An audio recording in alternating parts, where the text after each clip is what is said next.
जय हिंद दोस्तों, कैसे हैं आप सभी। आशा करता हूं बहुत ही अच्छे होंगे। इस वीडियो में हम आपके लिए लेकर आए साइंस के अति महत्वपूर्ण प्रश्न। ये ऐसे प्रश्न हैं जो बार बार एग्जाम में पूछते हैं, तो आप प्रैक्टिस के तौर पे भी इस वीडियो को देख सकते हैं अगर आप किसी भी एग्जाम की तैयारी कर रहे हैं जहां पर साइंस पूछा जाता है। चलिए वीडियो की शुरुआत करते हैं, देखते हैं पहला क्वेश्चन क्या पूछा है आपसे। जो भी क्वेश्चन है इंपॉर्टेंट और सिलेक्टेड है, बहुत ज्यादा एग्जाम में पूछते हैं। तो पहला क्वेश्चन जो पूछा है वह पूछा है, जब प्रकाश एक माध्यम से दूसरे में प्रवेश करता है तो उसकी कौन सी विशेषता नहीं बदलती। आपसे पूछा कि जब प्रकाश एक माध्यम से दूसरे में प्रवेश करता है तो उसकी कौन सी विशेषता नहीं बदलती। चलिए बताइए राइट आंसर क्या हो जाएगा। वेग नहीं बदलता, दिशा नहीं बदलता, तरंगदैर्घ्य नहीं बदलता या आवर्ती नहीं बदलती। बताइए। तो राइट आंसर जो हो जाएगा वो हो जाएगा ऑप्शन डी, आवर्ती नहीं बदलती। जब प्रकाश एक माध्यम से दूसरे में प्रवेश करता है जैसे हवा से पानी में, तो निम्नलिखित परिवर्तन होते हैं। वेग बदलता है, दिशा बदलती है जिसे अपवर्तन कहते हैं, तरंगदैर्घ्य भी बदलती है लेकिन आवृत्ति बिल्कुल नहीं बदलती। ऐसा इसलिए होता है क्योंकि प्रकाश स्रोत द्वारा उत्पन्न आवृत्ति उस स्रोत की विशेषता होती है और माध्यम के बदलने से नहीं बदलती। अब चलते हैं अगले प्रश्न की ओर, देखते हैं अगला प्रश्न क्या पूछा है आपसे। अगला प्रश्न पूछा है, पराबैंगनी किरणें किस विटामिन के निर्माण में सहायक है। आपसे पूछा कि पराबैंगनी किरणें किस विटामिन के निर्माण में सहायक है। चलिए बताइए राइट आंसर क्या हो जाएगा। राइट आंसर कमेंट बॉक्स में लिख दीजिए। तो राइट आंसर जो हो जाएगा वो हो जाएगा ऑप्शन डी, विटामिन डी। इस प्रश्न का राइट आंसर हो जाएगा। सूर्य की पराबैंगनी किरणें त्वचा में विटामिन डी संश्लेषित करती हैं। विटामिन डी शरीर में कैल्शियम और फास्फोरस के अवशोषण के लिए आवश्यक है। इसकी कमी से बच्चों में रिकेटस नामक रोग होता है और बड़ों में ऑस्टियोमलेशिया रोग हो सकता है। अब चलते हैं अगले प्रश्न की ओर, देखते हैं अगला प्रश्न क्या पूछा है आपसे। अगला प्रश्न पूछा, सिनेबार किसका प्रमुख अयस्क है। आपसे पूछा कि सिनेबार जो है किसका प्रमुख अयस्क है। चलिए बताइए राइट आंसर क्या हो जाएगा। राइट आंसर कमेंट बॉक्स में लिख दीजिए। तो राइट आंसर जो हो जाएगा वो हो जाएगा ऑप्शन बी, पारा यानी कि मरकरी का प्रमुख अयस्क है सिनेबार। सिनेबार का रासायनिक नाम है मर्क्यूरिक सल्फाइड यानी कि HgS, इसका प्रतीक हो जाता है, या पारे का प्रमुख अयस्क है। इसका पारा धातु को उष्मीय अपघटन द्वारा निकाला जाता है। सिनेबार की अगर विशेषता की बात करें तो यह लाल रंग का खनिज होता है या उच्च तापमान पर पारा वाष्प के रूप में निकलता है। पारा थर्मामीटर, दवाओं और लैब उपकरणों में प्रयोग होता है। अब चलते हैं अगले प्रश्न की ओर, देखते हैं अगला प्रश्न क्या पूछा है आपसे। अगला प्रश्न पूछा है, कार्बन परमाणुओं के संयोजकता कोष में उपस्थित इलेक्ट्रॉनों की संख्या कितनी होती है। आपसे पूछा है कि कार्बन परमाणुओं के संयोजकता कोष में उपस्थित इलेक्ट्रॉनों की कुल संख्या कितनी होती है। चलिए बताइए राइट आंसर क्या हो जाएगा। तो पहले तो कार्बन का परमाणु क्रमांक चाहिए। तो कार्बन का परमाणु क्रमांक जो होता है वह 6 होता है। 6 कार्बन का परमाणु क्रमांक होता है। इसका इलेक्ट्रॉनिक विन्यास जो होगा वह होगा 2 और 4। 2 और 4 इसका इलेक्ट्रॉनिक विन्यास होगा। पहले कक्ष में 2 इलेक्ट्रॉन होंगे और दूसरे कक्ष में जो है 4 इलेक्ट्रॉन होंगे। दूसरे कक्ष में 4 इलेक्ट्रॉन होंगे। दूसरे कक्ष की संयोजकता कक्षा होता है। दूसरा कक्ष ही संयोजकता कक्षा होता है, या जो होगा या ही संयोजकता कक्षा होता है। इसलिए संयोजकता कोष में 4 इलेक्ट्रॉन होंगे। राइट आंसर हो जाएगा ऑप्शन डी। ऑप्शन डी इस प्रश्न का राइट आंसर हो जाएगा। इसलिए संयोजकता कोष में 4 इलेक्ट्रॉन होते हैं जो इसे 4 अन्य परमाणुओं से बंध बनाने में सक्षम बनाते हैं। अब चलते हैं अगले प्रश्न की ओर, देखते हैं अगला प्रश्न क्या पूछा है आपसे। अगला प्रश्न पूछा है, डीएनए में उपस्थित प्यूरीन कौन कौन से होते हैं। आपसे पूछा है कि डीएनए में उपस्थित प्यूरीन कौन कौन से होते हैं। चलिए बताइए राइट आंसर क्या हो जाएगा। राइट आंसर कमेंट बॉक्स में लिख दीजिए। तो नाइट्रोजन बेस 2 प्रकार के होते हैं। ये होते हैं प्यूरीन जो कि दोहरी रंग संरचना होते हैं। प्यूरीन जो होते हैं या दोहरी रंग संरचना होते हैं, इसमें एडेनिन और गुआनिन होता है। एडेनिन और गुआनिन होता है प्यूरीन वर्ग में। और पाइरिमिडीन वर्ग में एकल रिंग संरचना होती है, इसमें साइटोसिन और थाइमीन होता है। आरएनए में साइटोसिन और यूरासिल होता है। तो यहां पूछा था आपका प्यूरीन वर्ग, तो प्यूरीन वर्ग में एडेनिन और गुआनिन होता है। तो ऑप्शन 20 प्रश्न का राइट आंसर हो जाएगा। अब चलते हैं अगले प्रश्न की ओर, देखते हैं अगला प्रश्न क्या पूछा है आपसे। अगला प्रश्न पूछा है, लिटमस पेपर नीला से लाल हो जाए तो यह किसका संकेत है। आपसे पूछा है कि लिटमस पेपर नीला से लाल हो जाए तो यह किसका संकेत है। चलिए बताइए राइट आंसर क्या हो जाएगा। तो राइट आंसर जो हो जाएगा वो हो जाएगा ऑप्शन बी, अम्लीय विलयन का उदाहरण है। ऑप्शन बी इस प्रश्न का राइट आंसर हो जाएगा। नीला लिटमस पेपर अगर लाल हो जाए तो इसका मतलब है कि विलयन अम्लीय है। अम्ल का पीएच मान 7 से कम होता है। इसमें उपस्थित हाइड्रोजन आयन लिटमस ड्राई को रासायनिक संरचना को बदल देता है, जिससे उसका रंग नीले से लाल हो जाता है। लाल लिटमस अगर नीला हो जाए तो क्षारीय विलयन होगा, नीला लिटमस अगर लाल हो जाए तो अम्लीय विलयन होगा। अब चलते हैं अगले प्रश्न की ओर, देखते हैं अगला प्रश्न क्या पूछा है आपसे। अगला प्रश्न पूछा है राइबोफ्लेविन का दूसरा नाम क्या है। आपसे पूछा कि विटामिन राइबोफ्लेविन का दूसरा नाम क्या है। चलिए बताइए राइट आंसर क्या हो जाएगा। तो राइट आंसर जो हो जाएगा वो हो जाएगा ऑप्शन ए, विटामिन B2 इस प्रश्न का राइट आंसर हो जाएगा। विटामिन B2 इस प्रश्न का राइट आंसर हो जाएगा। राइबोफ्लेविन या जल में घुलनशील विटामिन है और सौर ऊर्जा उत्पादन, त्वचा, आंख और तंत्रिका तंत्र के लिए आवश्यक है। इसकी कमी से एरिबोफ्लोविनोसिस यानी कि त्वचा पर फटने, ओठों में दरार, आंखों में जलन हो सकती है। या विटामिन बी कॉम्प्लेक्स रासायनिक नाम।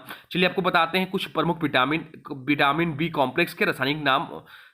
तो विटामिन B1 का रासायनिक नाम है थायमिन, विटामिन B2 का रासायनिक नाम है राइबोफ्लेविन, तो विटामिन B3 का रासायनिक नाम है नियासिन और निकोटेनिक, विटामिन B5 का रासायनिक नाम है पेंटोथेनिक एसिड, विटामिन B6 का रासायनिक नाम है पायरिडॉक्सिन, तो विटामिन B7 का रासायनिक नाम है बायोटिन, विटामिन B9 का एग्जाम में पूछता है तो इसका जो रासायनिक नाम है फॉलिक एसिड, और विटामिन B12 का रासायनिक नाम है कोबालामिन। अब चलते हैं अगले प्रश्न की ओर, देखते हैं अगला प्रश्न क्या पूछा है आपसे। अगला प्रश्न पूछा है किसी गैस का तापमान -273 डिग्री सेल्सियस होने पर उसका आयतन क्या होगा। आपसे पूछा किसी गैस का तापमान -273 डिग्री सेल्सियस होने पर उसका आयतन क्या होगा। चलिए बताइए राइट आंसर क्या हो जाएगा। तो राइट आंसर जो हो जाएगा वो हो जाएगा ऑप्शन ए, शून्य हो जाएगा और उसका आयतन शून्य होगा। गैसों के व्यवहार को चार्ल्स का नियम बताता है। गैसों के व्यवहार को चार्ल्स का नियम बताता है। इस नियम के अनुसार स्थिर दाब पर किसी गैस के आयतन सीधे तापमान के समानुपाती होता है, यानी जब तापमान कम होगा आयतन भी घटेगा।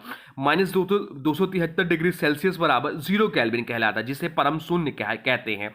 इस तापमान पर गैस का आयतन सैद्धांतिक रूप से शून्य हो जाता है। अब चलते हैं अगले प्रश्न की ओर, देखते हैं अगला प्रश्न क्या पूछा है आपसे।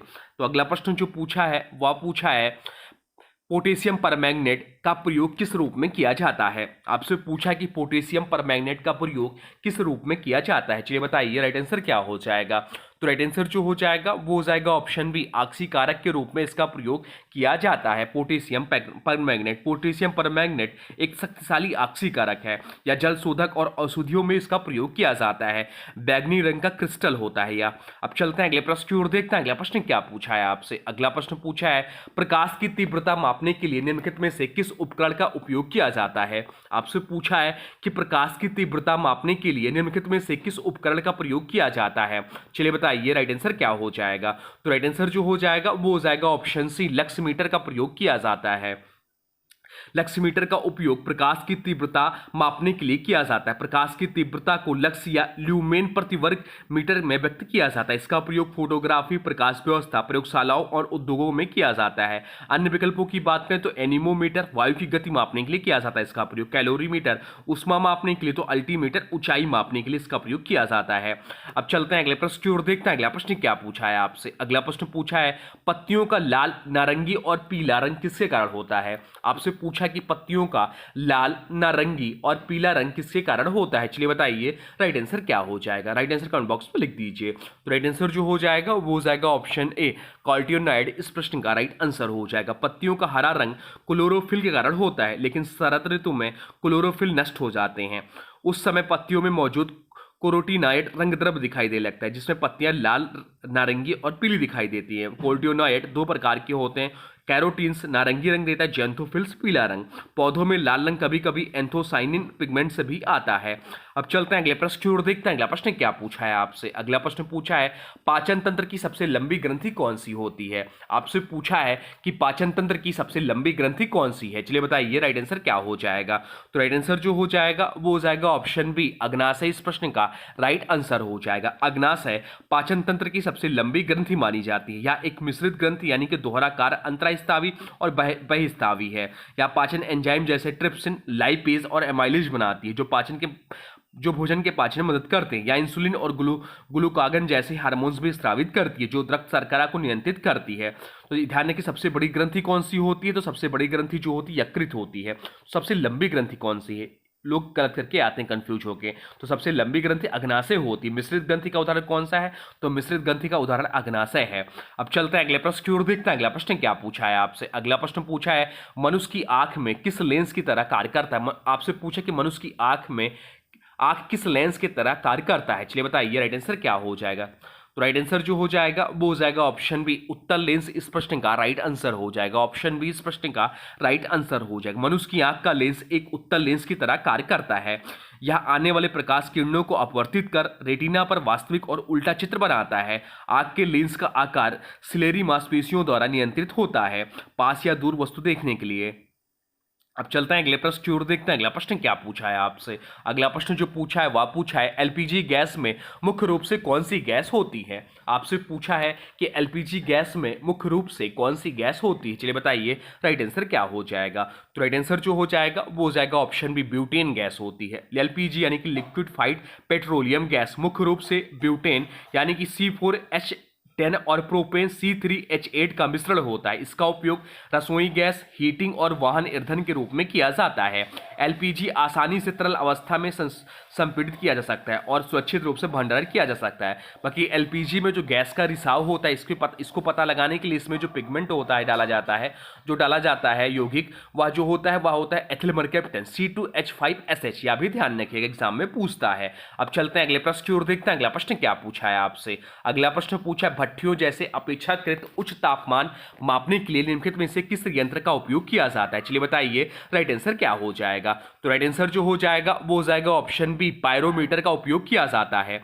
पायरोमीटर का उपयोग भट्ठियों और अन्य उच्च तापमान वाले स्थानों का तापमान मापने के लिए किया जाता है। यह तापमान को प्रत्यक्ष संपर्क के बिना माप सकता है, आमतौर पर अवरक्त विकिरण के आधार पर। बाकी ऑप्शन में दिया बोलोमीटर तो विद्युत विकिरण ऊर्जा मापने के लिए, अमीटर विद्युत धारा मापने के लिए, फ्लक्स मीटर चुंबकीय फ्लक्स मापने के लिए। अब चलते हैं अगले प्रश्न की ओर, देखते हैं अगला प्रश्न क्या पूछा है आपसे। अगला प्रश्न पूछा है निम्नलिखित में से कौन सा एंजाइम वसा को तोड़ने में मदद करता है? आपसे पूछा है कि निम्नलिखित में से कौन सा एंजाइम वसा को तोड़ने में मदद करता है। चलिए बताइए राइट आंसर क्या हो जाएगा। तो राइट आंसर जो हो जाएगा वो हो जाएगा ऑप्शन ए, लाइपेज इस प्रश्न का राइट आंसर हो जाएगा। लाइपेज एक ऐसा एंजाइम है जो वसा को ग्लिसरॉल और फैटी एसिड में तोड़ता है। यह मुख्यतः अग्नाशय द्वारा स्त्रावित होता है। तो लाइपेज जो है वह वसा का पाचन करता है। ऑप्शन में दिया एमाइलेज, तो एमाइलेज जो है स्टार्च का पाचन करता है। ट्रिप्सिन प्रोटीन का पाचन करता है, अग्नाशय से स्त्रावित होता है।